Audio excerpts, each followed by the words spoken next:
Ang pag-abroad ay isang napakahirap na desisyon. Gasgas na ang mga katagang ito na lagi nating naririnig, yung mga sinasabing kapag nag-abroad ka ay ito lang ang iyong mapuntahan. Kung ikaw ay mamalasin or di kaya kung ikaw ay suswertihin. Alin ba sa dalawang yan kapag ikaw ay mag-abroad?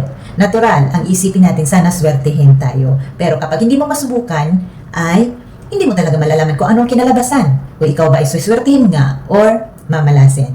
Ito po yung concern ng ating kababayan dito sa Hong Kong. Ang tanong niya is, yung relax time ba dito sa Hong Kong na 10 p.m. to 11 p.m., okay lang po ba ito? Tapos gigising ng 6 a.m. Nahihilo kasi ako tuwing umaga, sobrang late na kasi matulog. Tapos, dalawa alaga ko, 4 months pa lang itong bunso. Tapos, 6 years old yung panganay. First time po ako, mag 7 months na po ako dito. Tapos, all around din. Laban ba or di na? Okay. Ganito po kasi, kabayan, sa lahat ng mga nanonood dito, madali lang mag-comment or magbigay ng advice sa ating mga kababayan or lalo na dito sa ating center. Kung ako ang tatanungin, ilalaban ko. Yan, umabot na ako ng 6 months or 7 months, go hanggat kaya ko. Pero at the end of the day, ikaw pa rin ang nakakaalam niyan kasi ikaw ang nandyan sa sitwasyon na yan. Ganito lang po kasi ang mga nangyayari dito sa Hong Kong. Bago ako magbibigay ng comment, magbibigay muna ako ng mga experience na mga sinasabi ng mga kaibigan ko or nagme-message talaga. Isa sa mga kaibigan ko doon sa dating tinitirhan namin, kabuilding ko siya.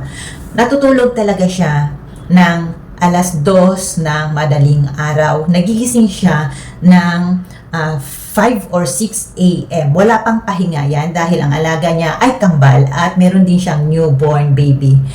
Kung ako yan, hindi ko kakayanin yan. Guys, marunong pa ba ako matulog yan? Kung ganyan lagi. Nung una, tinatawanan namin siya. Kasi sinasabihan namin siya, bakit hindi ka mag-break contract or what? Sabi niya, baka kung mag-break contract ako, baka mangyayari din uli. Ganun at ganun pa rin. Hanggat kakayanin niya, ay i-continue niya ang kanyang pagtatrabaho hanggat kaya niya kasi alam niya sa sarili niya nung nag-apply pa lang siya, tinanggap na niya sa sarili niya talaga na kakayanin niya lahat ng pagsupok. Ganun po ang ginawa niya. Sa awa ng Diyos, ayun, nakapirma na siya ng kontrata uli, renew hanggang sa nakapag-ipon siya, saka siya nag-decide na maghanap ng ibang employer. Hindi niya binre-contract yun guys dahil tingin niya sa sarili niya, kaya niya. So nagtiis at nagtiis talaga siya hanggang sa makatapos. Twins ang kanyang alaga at meron pang newborn baby. Ang concern ng ating sender ngayon is, okay lang po ba yan? Kung tutuusin, marami sa atin dito ang nakakaranas ng late na matulog. So, kagaya ng sinabi niya, ang 9 or 10, okay pa yan para sa akin. Pero, dahil nga wala akong alaga, mas maaga ako natutulog. So, swerte pa rin ako. So, kagaya sa inyo na may mga alaga kayo, lalo na newborn or yung mga bata, talaga, expected na talaga yan dito na late talaga kayo matulog at napakaaga ninyong magising. Ganun po talaga yun guys. Pero, ikaw pa rin, sa sarili mo ang nakakaalam kung gaano ka katibay. Kasi yung mga advice na hinihingi ninyo, kung meron man kayong mga parehong sitwasyon dito sa ating senders, mga nagtanong sa atin, baka meron kayong may advice sa kabayan natin na ganyan ang karanasan din na 10 or 11 or late na talagang matulog, kung ano ba talaga ang gagawin. Ito lang ang pinaka-advice ko.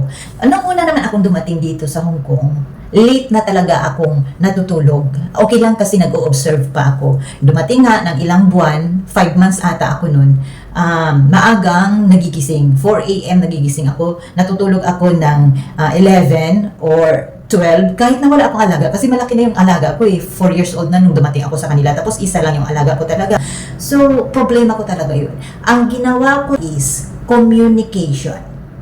Nakipag-usap ako sa aking employer kung ganyan ba talaga ang tulog ko. Kasi kailangan din natin na matulog ng maaga.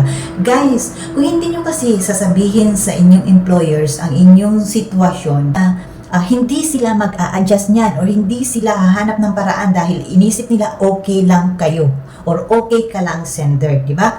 Na 7 months sa routine mo na yan, gabi-gabi or umaga, gano'n na ang gising mo. Pero kung nagsabi ka sa iyong employer, baka mapag-usapan pa ninyo yan. Hindi ko alam kung ano yung nasa loob ng sitwasyon mo, sa loob ng bahay. Kaya, ikaw lang ang nakakaalam, ikaw lang din ang nakakaalam kung paano ka mag-approach sa iyong employer, kung halimbawa, nasa good mood siya, i-grab mo na yung opportunity na nasa good mood siya, pag-usapan ninyo yan.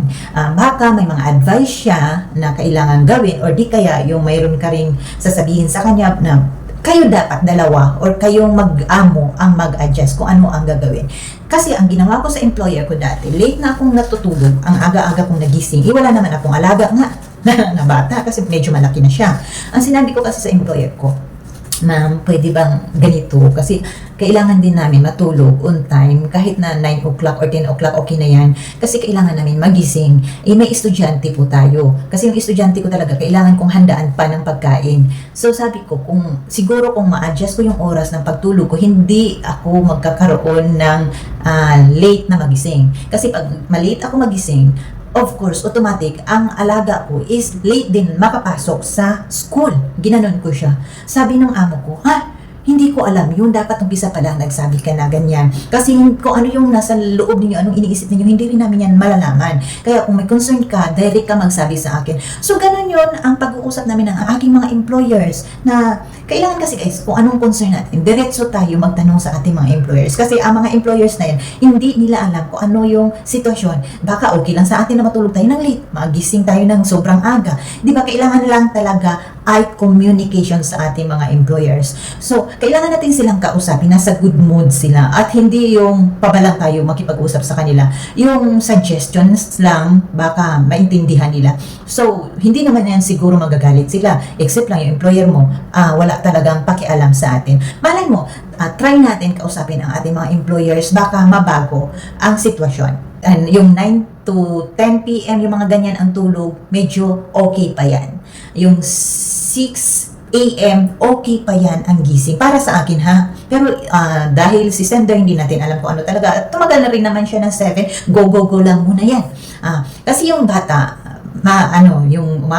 lumilipas ang ilang mga buwan na yan, palaki na rin yung bata, di ba? At magkakaroon na rin yan ng pagbabago sa kanyang pagtulog or may mga changes na yan. Kaya observe lang.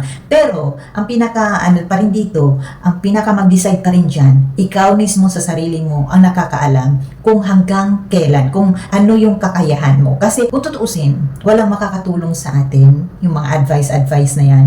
Dahil easy lang talaga sa atin magbigay ng advice dahil hindi natin nararanasan kung ano talaga ang sitwasyon mo sa loob. Pero para lang dahil magkaroon ka lang ng idea, kagaya sa experience ko dati at saka yung mga nakausap ko na mga kaibigan ko na late na matulog, tumagal naman sila. Siguro makakasanayan na lang natin yan. At kagaya ng sinabi ko, ikaw lang or kayo lang ang nakakaalam kung ano talaga ang kakayahan mo. Kung hindi mo na talaga kaya, so that's the time na mag-break contract ka na kasi kalusugan mo na rin ang maaapektuhan yan. Sana meron kayong natutunan sa video ito. Kung meron man, please share para marami po ang magkakaroon ng idea kung ano ba talaga ang mga nangyayari dito sa Hong Kong or ang mga nangyayari sa aming mga OFW. Kaya kung kayo ay magbabalak na mag-abroad, tibayan nyo talaga ang inyong loob. Okay? Thanks for watching. Bye!